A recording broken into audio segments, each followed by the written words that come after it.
Здравейте! Правите ли нещо? Имам за вас съвет за интересен по Трион от Triton.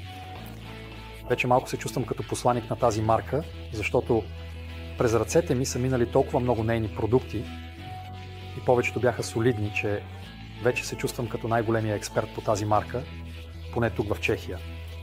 И затова бях любопитен и за този отрезен Трион. И между другото, и защото видях същия Трион, само че с малко по-малък диск. Под друга, още по-реномирана марка. И така си казах, че производителят, от когото всъщност и двете тези марки вземат Триона, вероятно не е никакъв аматьор. Още на снимките и при изучаването на техническите данни ме впечатлиха три неща. На първо място, разбира се, това, което се вижда на пръв поглед, е воденето на радиалното движение. Две направляващи пръти, което е обичайно решение, но обикновено са фиксирани с режещи агрегат и при неговото движение се прибират назад зад Триона, което не е много изгодно.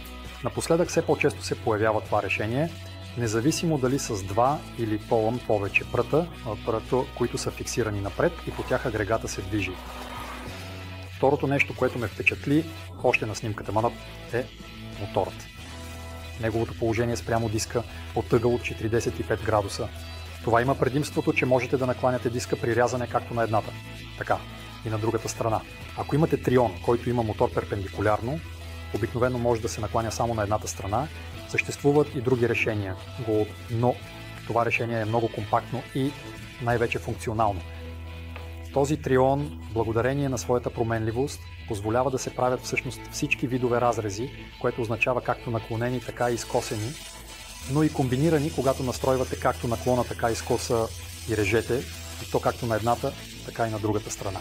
Този Трион е следователно много универсален и всеки може да намери своята любима позиция. Това означава, че някой предпочита да реже с лявата ръка, друг с дясната ръка, някой пък обича да държи детайла отдясно, друг отляво и всичко това. Трионът позволява. Така че мисля, че е доста удобен за потребителя, защото просто се адаптира към вас. И третото нещо, което ме впечатли, е теглото, което е над 20 кг, което за такъв голям Трион ми се струва, че е доста. А аз съм от типа хора, които предпочитат по-тежките неща, защото ми вдъхват доверие. Разбира се, ако ви трябва Трион, който искате постоянно да пренасяте някъде, вземете си някой по-малък с малък диск и ниско тегло. Това е средно голям Трион, което означава диск с диаметър около 250 мм. Най-малката категория обикновено имат дискове от 210-206 на 10 мм, а най-голямата категория, което вече са огромни Триони, обикновено имат диск над 300 мм.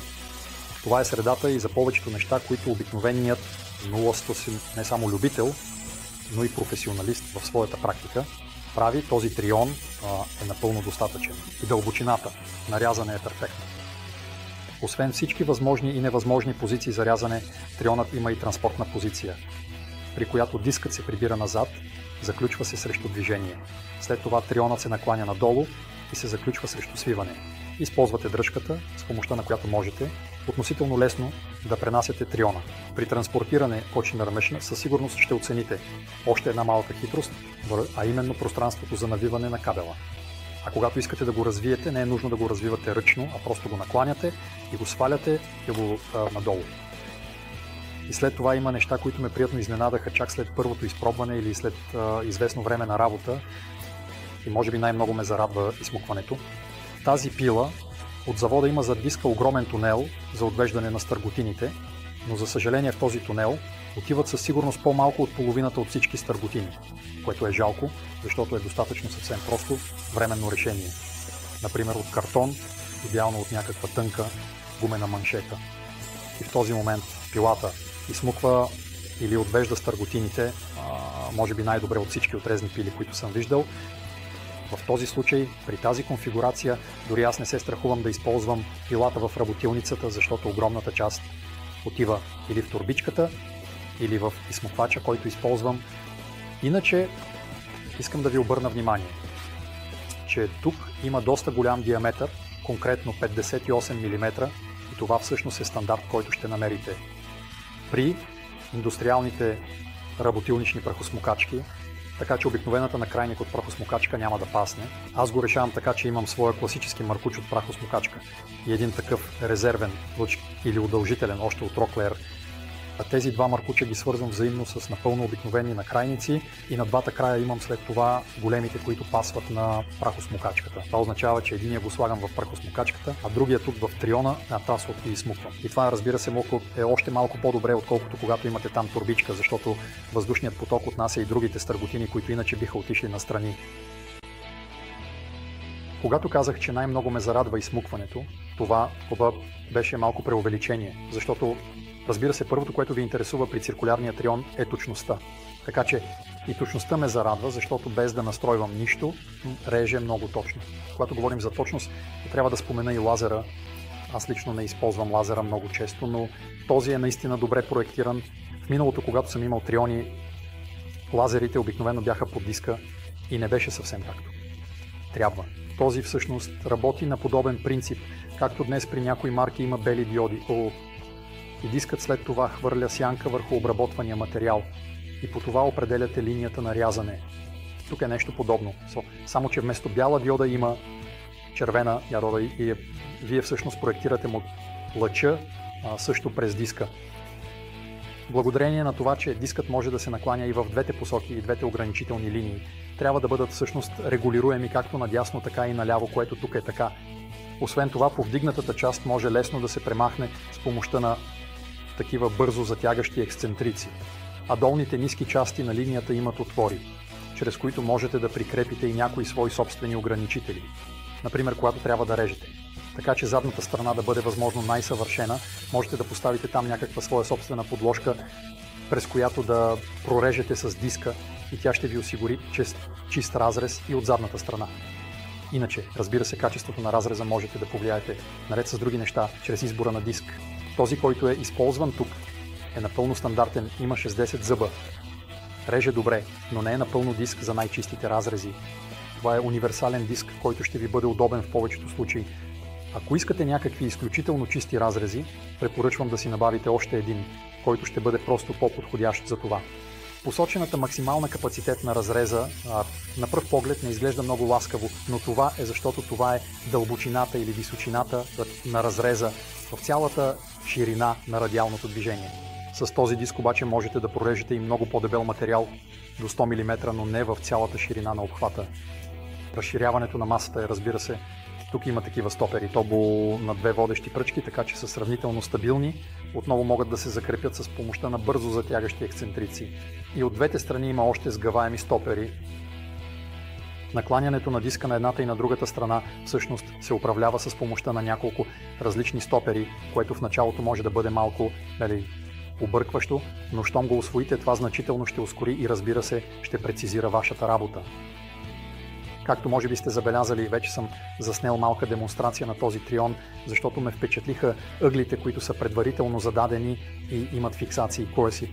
Конкретно 30 и 1,6 градуса за наклон, или 6,30 и 3,9 градуса за скос. И в това видео казах, ако искате, погледнете го, че това всъщност са стойности, които се използват при рязане на различни декоративни лайсни. И отново това значително подобрява точността и ускорява вашата работа. Що се отнася до настройката на наклона, той е 50 градуса, както надясно, така и наляво. Има отново фиксирани позиции, но можете напълно да изключите фиксацията, да настроите всяка произволна позиция и след това да използвате механична спирачка. И този трион може да прави канали. Дълбочината на рязане при правене на канали всъщност се управлява с помощта на прост механизъм за спиране. Това е доста удобно и в случай, че искате да направите предварително рязане заради чистотата на ряза и таду. Така че можете да настроите дълбочината на това предварително рязане, да го направите, след това да отместите ограничителя и да преминете през целия материал. По този начин малко елиминирате изтръгването на влакната. При някои отрязващи триони имах проблем с отключващата система. Дори съм я деактивирал трайно, защото с дясната ръка се отключваше добре. Но когато трябваше да го направя с лявата ръка, вече беше проблем. И тук при Triton е направено така, че може да се управлява много добре и с двете ръце. Съзнавам, че до сега само хваля, но това е просто защото според мен трионът е успешен. И най-вече ми е удобно да работя с него. И така бих искал да изтъкна поне една дреболия, която според мен не е напълно добре измислена, и това е тази скоба, която е от едно парче.